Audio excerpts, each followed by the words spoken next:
All my life I've struggled with my health, mainly because I've just been sort of fat and inflamed, and I just thought that was the way I was built. I could get my weight down, but it would require me to starve for months at a time, and in order to starve yourself you've got to put a lot of focus into it. And as soon as I got on to doing something else, I'd just balloon up, and I'd balloon up bigger than ever before. When I was 50, I had one last shot at it, and I got my weight down, and I thought, I know what's going to happen now. I'm just going to get big and fat again. And fortunately we have the internet now, and so I started to study it on the internet, because I thought it can't be that hard, because other people don't seem to struggle with their weight and ill health like I do. And so I read everything that I could, and I got more and more into it. It became a hobby and a passion. I sort of looked upon it as sort of fixing up an old car. Instead of fixing up an old car, I was out the back trying to fix up an old body. And I tried the sort of typical bodybuilding diets, where you'd eat 5 or 6 times a day, and you'd eat chicken breast and broccoli, and I mean that kept stabilised my weight, but I never felt terrifically healthy. And then I came across the paleo diet, and I tried that. It didn't make sense to me, like sort of eat like a caveman. I thought, I can't imagine a caveman sitting down and eating fish fillets or something like that. And then of course I came across the work of Weston A. Price and the Weston A. Price Foundation, and that was like coming home, because it was sort of paleo with a bit of sophistication. We would actually, Weston A. Price had the opportunity to study primitive peoples and to see what they ate, and to see the dramatic impact that it made on their life. So I was instantly taken by it, plus the food seemed more tasty actually.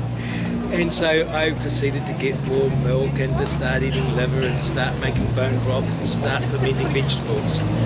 And a crazy thing happened, because I'd never cooked them alive, and suddenly I loved cooking. And of course it's almost easy to cook when you cook with good food. It always comes out pretty good.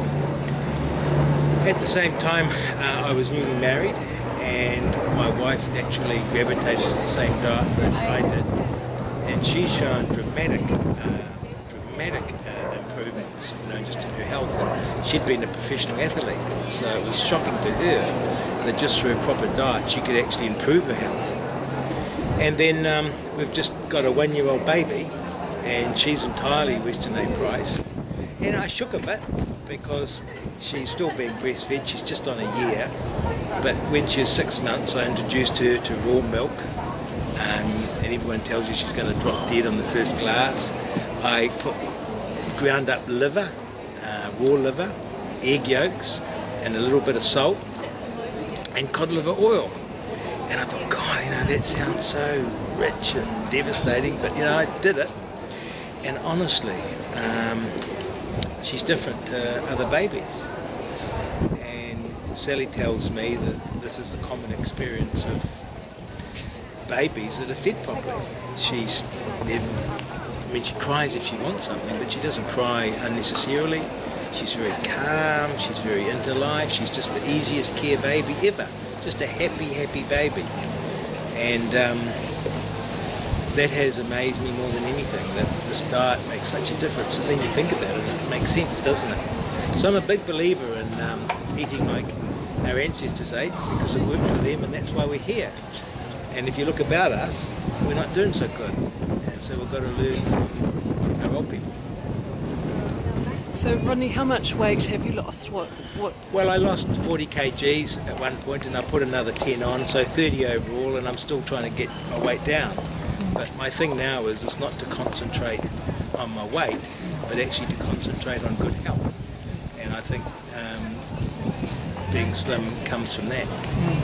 And have you noticed a difference in your mental clarity, how you're thinking, and your productivity and energy levels across the day?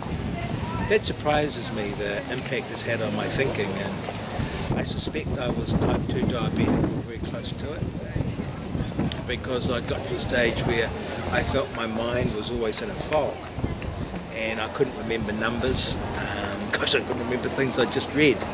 And I also had an uncertainty, so when I was speaking I was not quite certain of my facts, and I'd hesitate. And what I found as I got rid of the sugar and the flour, and ate properly, my mind just came back, and I was, like I was when I was 25, and so it had a dramatic impact, and also on my mood.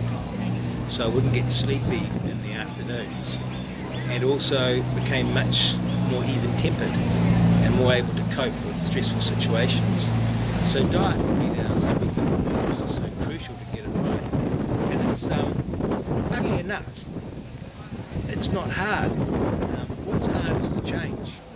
So, you get so comfortable with what you eat, it's quite hard to stop eating one thing and start eating another. But what you find is that you actually get to like it and look forward to it, and then you reap the benefits. And Wilhelmus Stephenson, who lived with the Eskimos in the 1900s, he said, it's not that we eat what we like, it's that we like what we eat.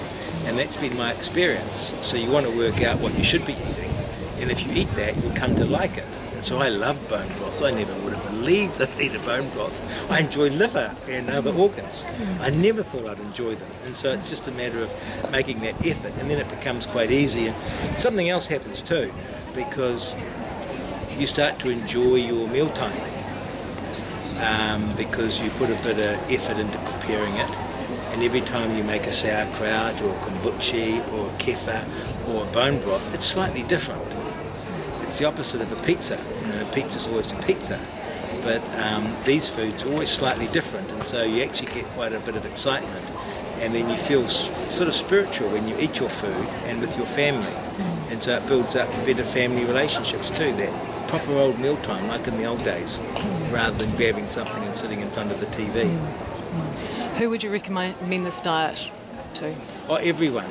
I recommend everyone take this diet on, but I don't think you can push it. So what I do is, if people ask me, I tell them. And I think healthy diet's been given such a bad name by the authorities, because they tell us to eat broccoli, carrot sticks and chicken breasts and brown rice, and it's bloody awful food, and you feel like shit when you eat it. And so people think of a healthy diet as something to stay away from. Whereas what I think of a healthy diet now is bacon and eggs and butter and beautiful milk and beautiful vegetables and nice fatty chops. So it's not a diet of denial, it's actually a diet of celebration. And so I think that's why healthy diets have got such a bad name. They're so bloody puritanical. I've got one last question for you. New York Times have just asked for submissions to have one question answered. Have you seen that come through? No. I'm going to put it to you. Why is it ethical to eat meat? Well, in a sentence. It's ethical to eat meat because that's our basic ecology. Human beings have been on the planet for 2.5 million years. We're human because we eat meat. And indeed the animals that we eat are there because we eat them. It's this circle of life.